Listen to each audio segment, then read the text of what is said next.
Let's learn MuleSoft. Today I will show you how you can download all the logs from Cloud Hub to on-prem file system. This is done to increase the retention period from 30 days to a higher number. We first learn about the various features of Cloud Hub API version 2. This REST API can be used with curl command or with MuleSoft HTTP request connector. This API log file and the other one called logs are almost the same. Log file REST API gives you output in the format shown here. Logs REST API gives you output in JSON format. I have pretty printed it to make it more readable.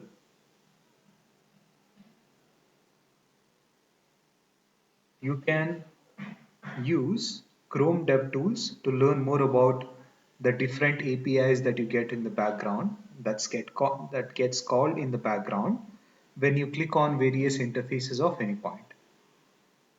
You can also copy this authentication code from Chrome DevTools and use it in curl command. Authentication code is available in HTTP request header.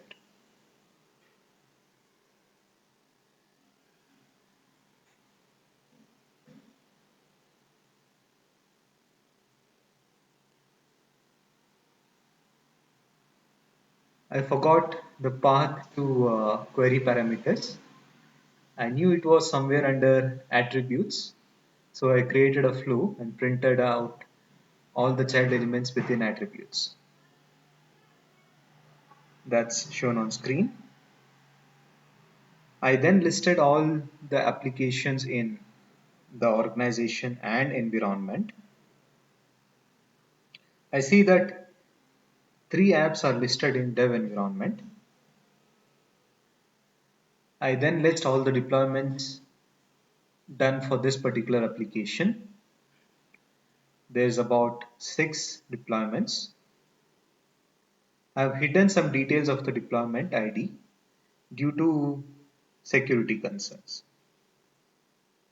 I then invoke the logs API and get all messages in array form. Logs API, if you remember, gives you output in JSON format. All APIs need authorization, org ID, and environment ID as HTTP header parameters. This API also needs domain and deployment ID along with it.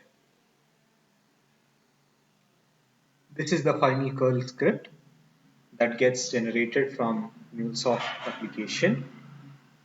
Now we can run this script on-prem file system and get all the Cloud Hub logs. If you need logs in the format that you see on Cloud Hub, then you will have to use the API log file with instance ID.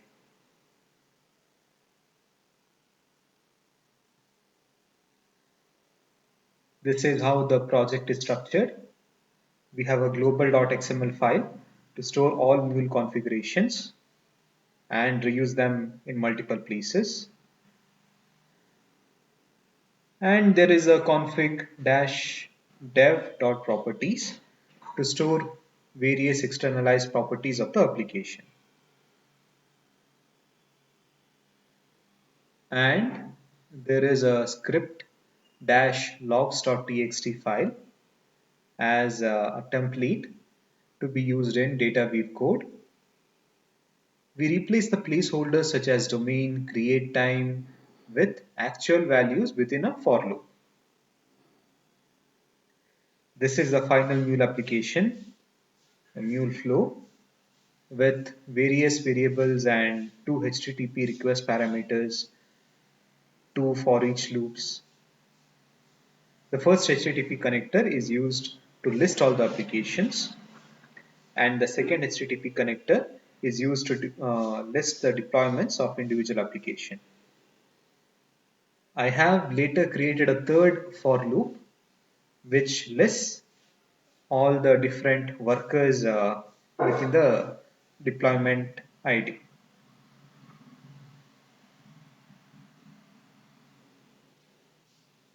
That's also available in GitHub. I started coding with Mule 3. Now I code in Mule 4. That is the reason some of the projects have Mule 4 in the name. My code is available on the GitHub repo, link in video description. Happy coding!